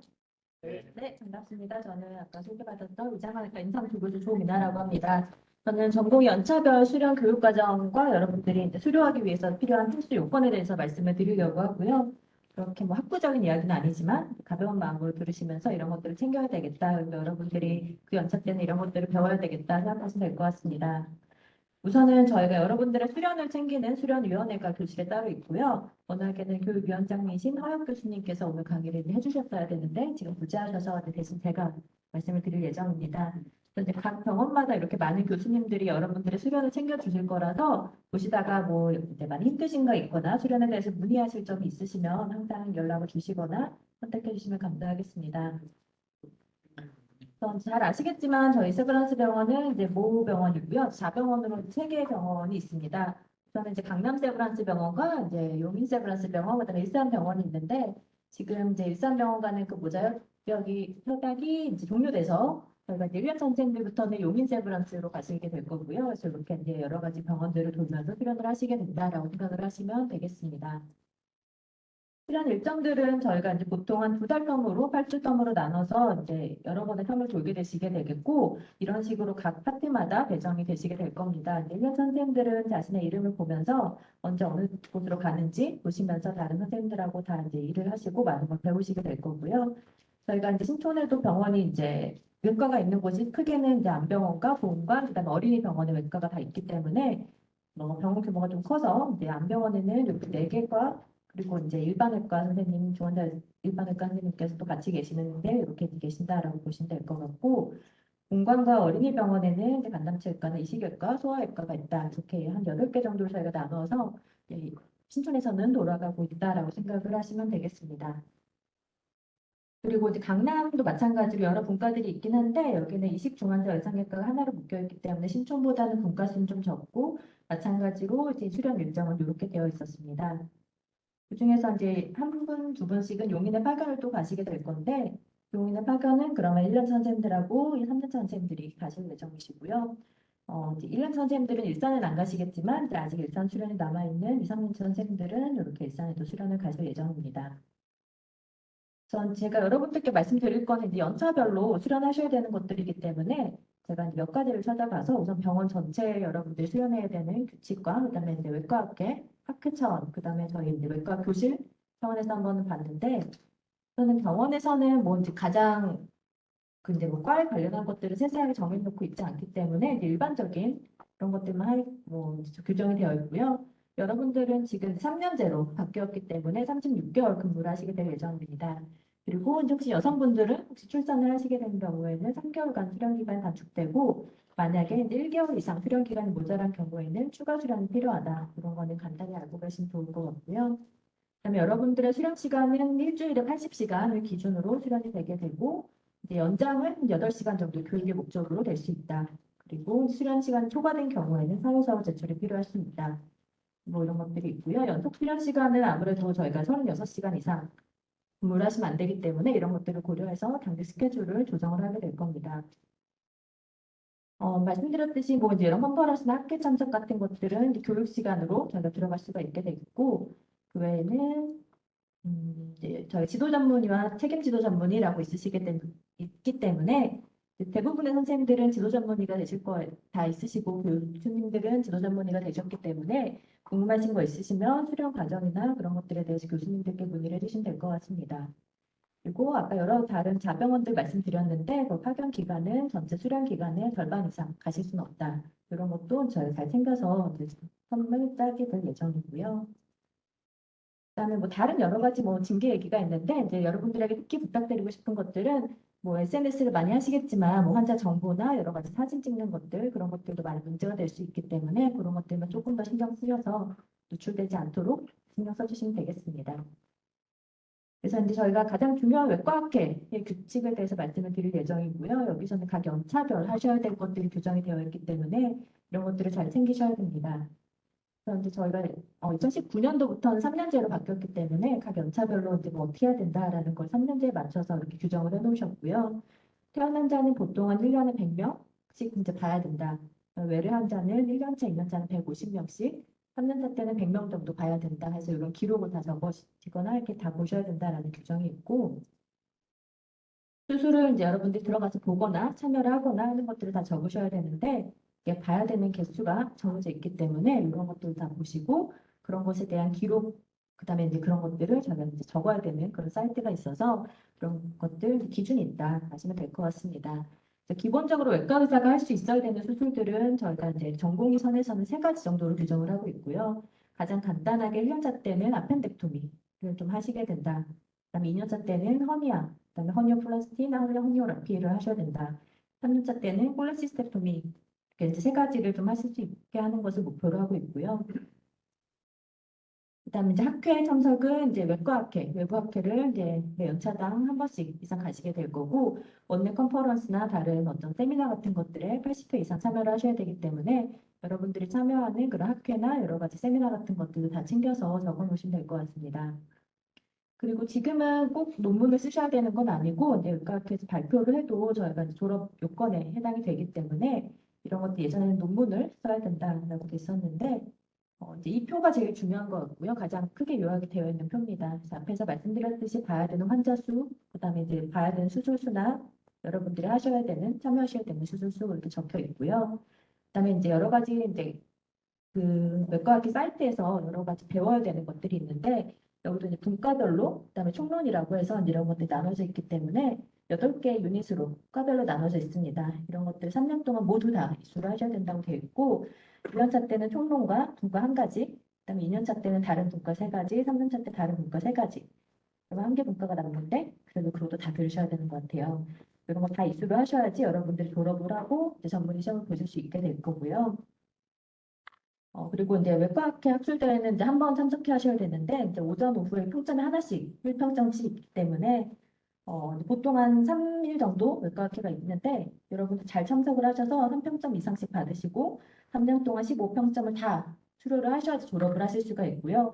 이런 쪽에서 문제가 되는 경우가 있기 때문에 학회 기간에는 꼭 시간 맞춰서 제 시간에 꼭 참가하시길 바랍니다.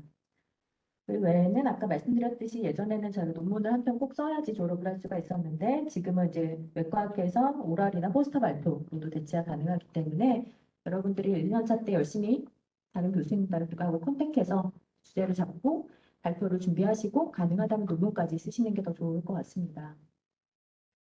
근데 한 가지씩 조금 더 말씀드리게 되는데 이제 술기 교육도 있고요. 저희가 이제 술기에 대해서 여러 가지 배워야 되는 것 목표가 있고 그다음에 외과학회 전체에서 강의를 하는 게 있기 때문에 1년차 때는 이런 술기, 2년차 때는 이런 술기, 3년차 때는 이런 것들 이렇게 강의를 공통으로 하고 있고요. 이런 것들은 네, 이렇게 하고 있는 것들이 있습니다. 보통 이제 뭐 연간 진행하는 횟수가 있는데 한 번씩 다 듣게 되실 거고 이런 것들 다 교육을 듣고 통과를 하셔야지 여러분들이 이제 졸업을 하실 수가 있게 될 겁니다. 그 다음으로는 아까 말씀드렸듯이 이제 수술에 참여하고 봐야 되는 수술의 개수가 정해져 있기 때문에 이런 것들은 이제 매 연차별로 100케이스 이상씩 보고 80케이스 이상씩 다 거기 적어 놓으셔야 되고요. 그 다음에 그 중에서도 이제 봐야 되는 과들이 여러 개가 있기 때문에 각각 분과별로도 1년차 때는 이제 위장관이나 대장학문, 간담체외과 같은 경우는 각 연차별로 20예씩 꼭 봐야 된다라고 정해져 있고 그 외에 다른 분과들은 이제 연차에 상관없이 총 20예씩 다 보셔야 된다. 그래서 골고루 각 분과를 돌게 선을 다 짜드릴 건데 보실 때마다 좀 체크를 하시고 기록을 하시는 게 필요할 것 같습니다. 그리고 여러분들이 이제 어시스트를 설 때 퍼스트 어시스트를 설 수도 있고 세컨 이상 어시스트를 설 수도 있는데 그런 것들도 이제 구분해서 적어 두셔야 되기 때문에 참여하는 수술에 다 체크를 하시고 이런 것들을 그때그때 기록하시면 더 도움이 될 것 같습니다. 그리고 다음으로는 저희가 이제 참여하셔야 되는 수술수가 있는데, 아까는 그냥 보기만 해도 되는 그런 수술들을 말씀을 드렸고요. 직접 참여를 해서 1조수나 이제 수술하는 수술자로서 하셔야 되는 수술이 1년차 때는 이렇게 이제 20개, 이렇게 20개가 있습니다. 각각 조금씩 그 이제 숫자가 다르긴 한데, 그래서 이제 목표가 1년차 때는 아까 아펜덱토미, 2년차 때는 허니어러피, 그다음 3년차 때는 콜레시스텍토미라고 했기 때문에 이런 것들을 하시는 걸 목표로 각각의 수술에 참여하시고 이런 것들 많이 배우시는 것을 목표로 하시면 되겠습니다. 마찬가지로 이런 것도 이제 시행하신 것들을 다 적으셔야 되기 때문에 그때그때 수술 들어가시거나 하실 때마다 체크를 해보시면 될 것 같습니다. 그래서 이런 것들은 저희가 이제 외과학회 홈페이지에다 저희가 적을 수가 있는 거고 말씀드렸듯이 이렇게 해야 되는 수술들이 이렇게 적혀 있기 때문에 하신 수술들은 여기 사이트가 있는데 거기에 이제 올려서 저희가 다 기록을 하게 되어 있고요. 그래서 그 사이트는 이제 전공의 수련 통합 관리 시스템이라고 하는 사이트가 있습니다. 여기는 이제 자기 의사 면허번호로 아이디랑 패스워드가 등록이 되어 있으실 거고 그래서 그런 것들을 이제 여러 가지 지금 말씀드린 모든 것들을 이 사이트에서 하실 수가 있는 건데 여기 보시면 이런 홈페이지 주소가 있고 요거는 나중에 또 저희가 안내를 해드릴 것 같고요. 뭐 이제 이런 어플로도 있다고 알고 있습니다. 이제 영양평가라고 하는 것들이 이제 아까 말씀드렸던 수술, 보신 수술들이나 참여하셨던 수술들을 체크를 하는 것들이고요. 이런 식으로 그 사이트에 접속하셔서 각각의 3가지 수술이 저희가 목표로 되어 있기 때문에 그런 수술들을 여기 이제 추가로 하셔서 들어간 수술들을 다 체크를 하시고 뭐 난이도나 뭐 그런 것들 지도 교수님 그런 거 다 쓰시면 되겠습니다. 한 번에 하긴 굉장히 어렵고 이제 힘드실 수 있기 때문에 중간중간에 시간이 되실 때 체크를 하셔서 올리시면 더 좋을 것 같습니다.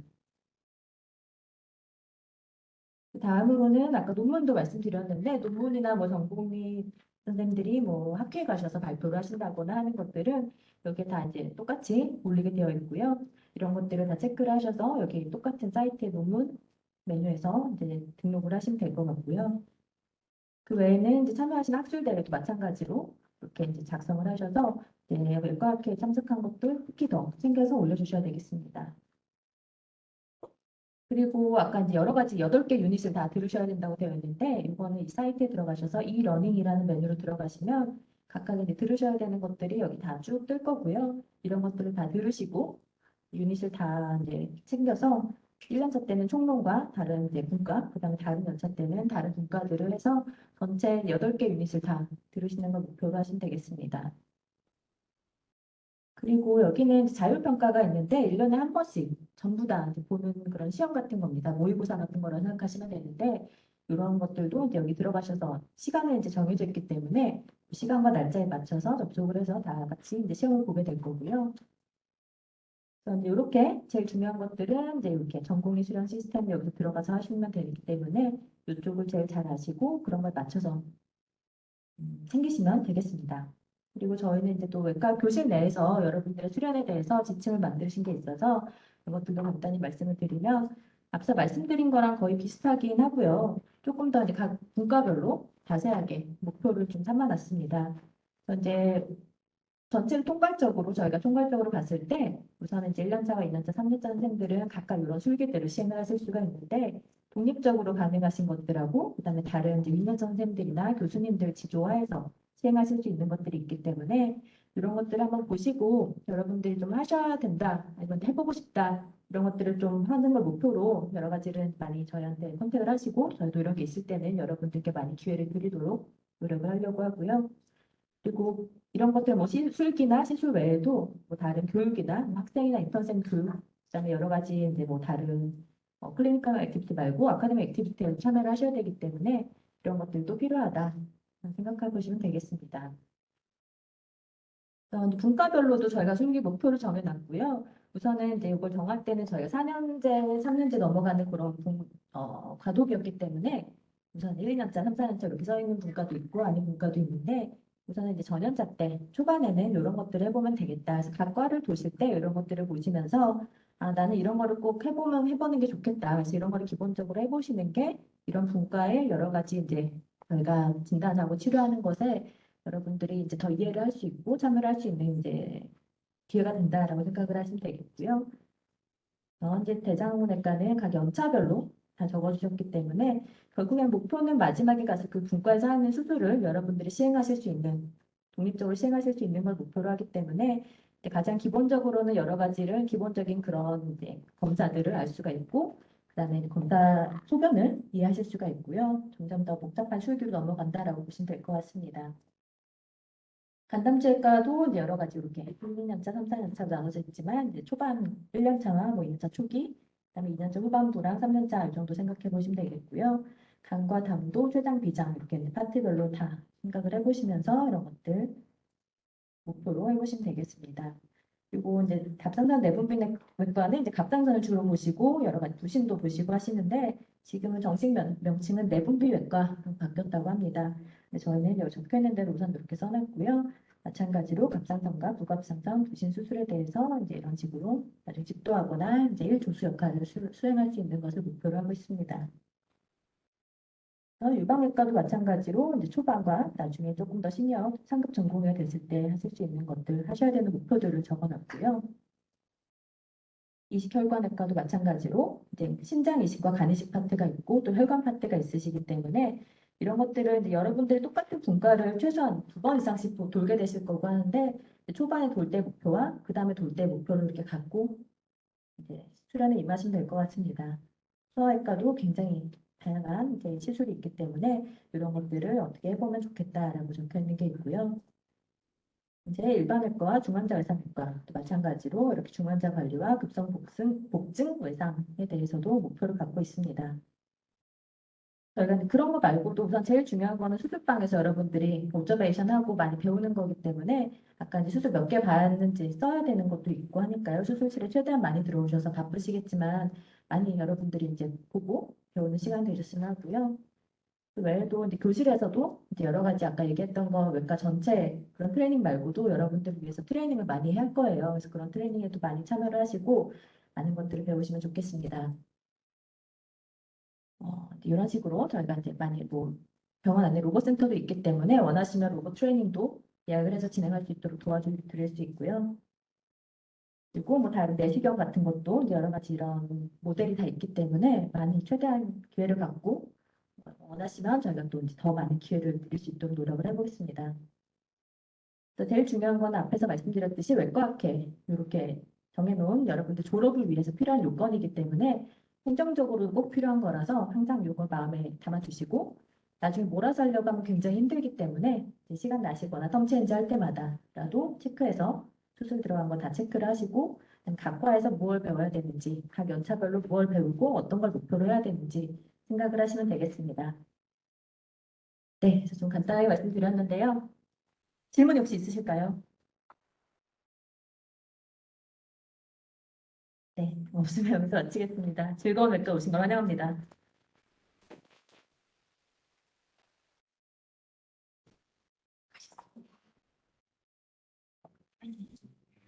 조민아 교수님께서 선생님들에게 필요한 걸 굉장히 잘 정리를 해주셨고요.